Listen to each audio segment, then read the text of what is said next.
World War One was not a barrel of laughs. Actually, it was quite the opposite. It was more like a barrel of sorrows.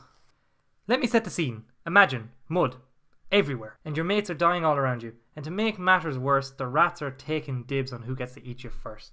However, there's a lot of things to take your mind off this, so let's have a look at them. First up, the old hooch, the sauce, the hard stuff himself, alcohol. Alcohol was widely consumed by the soldiers of World War One and had to be rationed on the front lines. Because let's face it, being drunk and shooting a gun is never a good mix.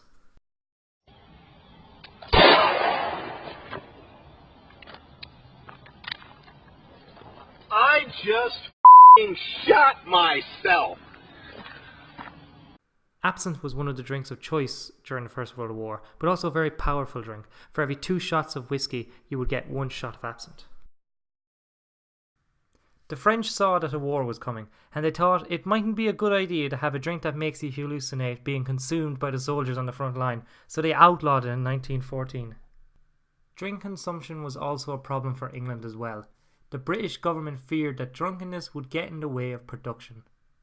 The English government taxed alcohol hard as a way to stop drunkenness at home, having already rationed it for the troops on the front line, and guess what?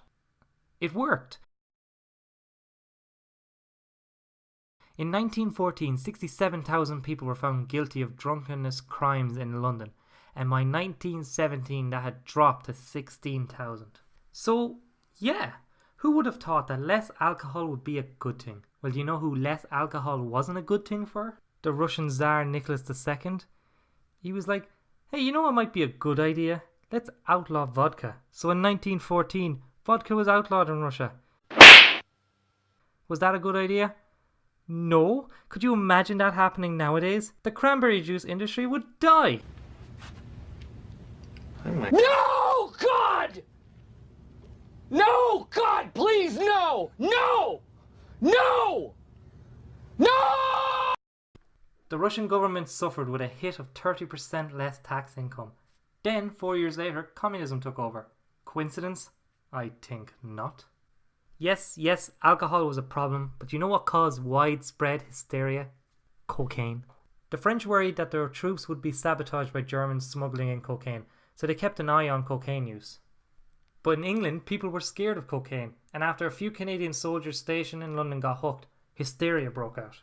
After some crimes were committed by these Canadians, there was a myth that it was those pesky Canadians that had brought cocaine into England, and this myth grew fast. So there you are, sitting in the trenches, and bang, you get shot. What do you get to help the pain? Well, not much, to be honest. During the Civil War, you would have got morphine, but morphine was seen to have some side effects, like crippling addiction or death. During the Second World War, morphine was reintroduced to deal with war injuries. So you could say, in the terms of morphine, World War I was the middle child that was kind of forgotten. But the must-have accessory of every World War I soldier? Good old smokes. It was the First World War that made cigarettes popular. Up to that point, people had been smoking from pipes. Back then, smoking wasn't seen as a bad thing. Plus, try telling someone who might get shot tomorrow that smoking kills. People were told that cigarettes helped with stress, and who's more stressed than a guy who might get shot? In Russia, they would give their military tobacco called Marokka. It was not the best tobacco out there, but those Russians are a tough bunch and kept smoking it right up till the Second World War, and a little afterwards too. All the militaries had tobacco, so cigarettes were used as a currency. For instance, 2 cigarettes would mean you could get a haircut. The British were given 2 ounces of tobacco every day, and care packages regularly held cigarettes. A system was set up to get cigarettes to troops called Smokes for the Troops. I know what you're thinking, catchy title. But this was one of the biggest and most successful fundraising campaigns of the First World War. For your contribution, you would get tobacco acknowledgement cards, and on some, you would get the soldiers writing a handwritten thank you note back to you. Ain't that neat? Soldiers could buy cigarettes in shops behind the front line, but that wasn't the only thing available behind the front line. What else was behind the front line, you might ask? Sex, and lots of it. Who wants to talk about sex? Sex, sex, sex, sex, sex, sex, sex. Yeah! Brothels were opened anywhere there were large amounts of soldiers. Some armies opened their own brothels so they could stop the spread of venereal diseases. Because if you thought getting shot was bad, getting shot and it hurting to pee was worse. Soldiers in Belgium, France and Germany would visit brothels on their home front, and some of these brothels were shut down because of the rise of VD among the men.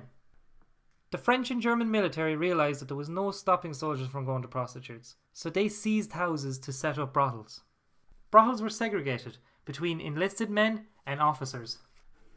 The Germans didn't trust the French. It could be the fact that they were trying to kill each other, could be the tin moustaches, who knows.